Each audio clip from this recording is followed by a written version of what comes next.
This is the Satellite Navigation and Sensing Lab, led by Dr. Jay Morton in the Ann and H.J. Smead Aerospace Engineering Sciences Department at the University of Colorado Boulder. The SeNSe Lab is part of the Colorado Center for Astrodynamics Research, also known as CCAR.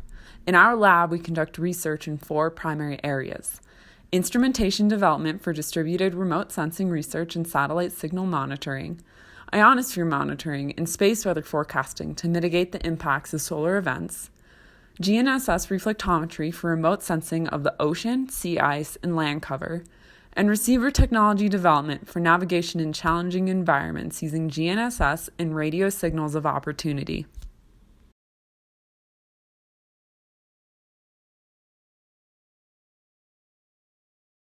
A majority of SeNSe Lab research relies on data collected by receivers across the globe. For some projects, more specialized and detailed information is required, which has led us to establish our own network of receivers in strategic locations. Some are temporary, such as the horizon-looking high-gain receiver system shown in the background video, while others have been operating for over a decade.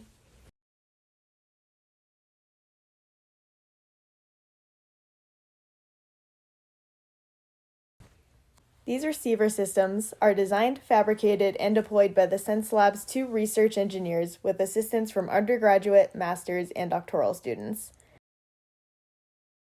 The majority of our receiver systems are of 2 standard designs. The first, called a CDAS for Continuous Data Acquisition System, collects GNSS observables data at 100 Hz. The second system, called an EDAS for Event-Driven Data Acquisition System, expands on the CDAS functionality by including 6 software-defined radios to directly sample the GNSS radio signals. The data collected by these receiver systems enables research in a wide range of subjects including space weather forecasting, ocean wind and atmospheric moisture estimation, and navigation system performance monitoring.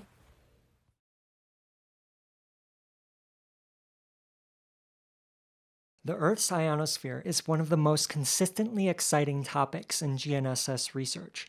It is a region of the atmosphere composed of ionized molecules, or plasma, that extends high above the neutral atmosphere that we know and breathe, and it's especially known for its impact on radio signals, like those transmitted by GNSS satellites. The sun emits a stream of particles called the solar wind that can sometimes impact Earth's magnetic field, causing ionospheric storms and the aurora, those colorful lights that appear near the north and south poles. The stormy ionosphere, in turn, disrupts the signals that propagate through it.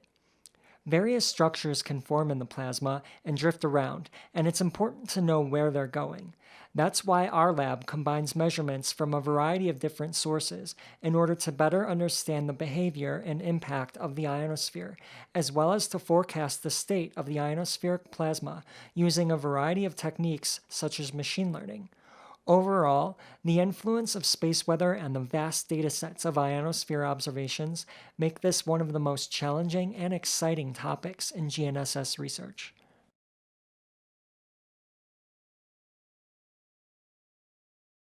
GNSS signals reflected from Earth are imprinted with the signatures of the changing surface conditions. The SeNSe Lab is using this technique, called GNSS reflectometry, to perform remote sensing. One application is measuring ocean surface winds, such as in hurricanes. The distortions of the reflected signal are related to wind speed and direction. We've used machine learning to improve wind speed retrieval. Wind direction retrieval is trickier. We're working on a way to extract information from a sequence of measurements and again using machine learning for the retrieval. Measuring wind relies on a rough, wind-driven surface. Over a smooth surface, the reflections can be coherent, which unlocks other capabilities. In this case, the phase of the reflected signal can be used to make precise range measurements. That lets us see changes in the height of the ocean. Ocean altimetry helps monitor sea level rise and track ocean currents. We've further applied this idea to measuring ice freeboard, the height of sea ice above the ocean surface. We've also seen that the coherency of the reflected signal is related to sea ice age. All of this information plays a role in understanding our changing climate. GNSS signal reflections from land are useful too. For example, we've used coherent reflections from rivers to see changes in height. we're continuing to explore more applications in the exciting and rapidly developing field of GNSS reflectometry.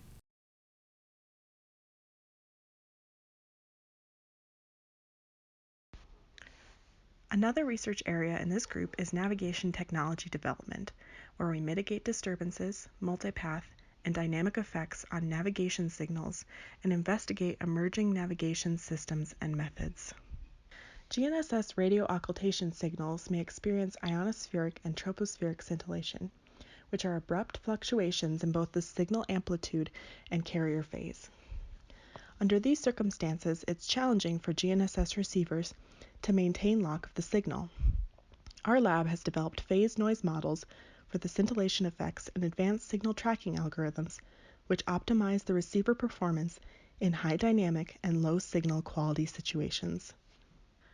Urban navigation is a growing area of research for navigation due to emerging technologies in autonomous navigation of cars and aerial vehicles. The urban environment is a challenging one due to the complex signal environment and the scarcity of direct line-of-sight navigation signals. One approach to using navigation signals in complex environments is to use forms of assisted GPS like direct positioning to use weak and reflected signals effectively, and to also incorporate forms of situational awareness to evaluate and predict the signal environment based on visibility conditions and likelihood of signal reflections in urban environments. This requires developing models of the surrounding city environment, as well as incorporating additional signals of opportunity like LTE signals that are typically used for cell phone communication as signals for navigation. This multifaceted approach allows us to solve interesting challenges in the urban navigation research area. LTE-based navigation technology is attractive for urban and indoor areas where GNSS faces numerous challenges. One of the most difficult issues in exploiting LTE signals for navigation is the multipath effects. Our group developed an advanced LTE signal processing algorithm with superior multipath mitigation capability. The algorithm can detect the first path and generate accurate ranging measurements under harsh multipath conditions. One of the challenging conditions future GNSS technology faces is the ever-present ionosphere. The ionosphere changes a lot throughout any given day. This can affect signals passing through it greatly. A solution to this is to use new signals on future navigation systems like GPS Block 3. New signal schemes such as frequency hopping are being studied and may have beneficial properties for combating ionospheric effects. Current navigation satellite systems consist of satellites in medium Earth orbit, or 20,000 kilometers above the Earth's surface. Our lab is currently investigating the usage of emerging low Earth orbit megaconstellations such as the Starlink broadband internet system for enhancing navigation across the globe and identifying and solving the challenges that they bring.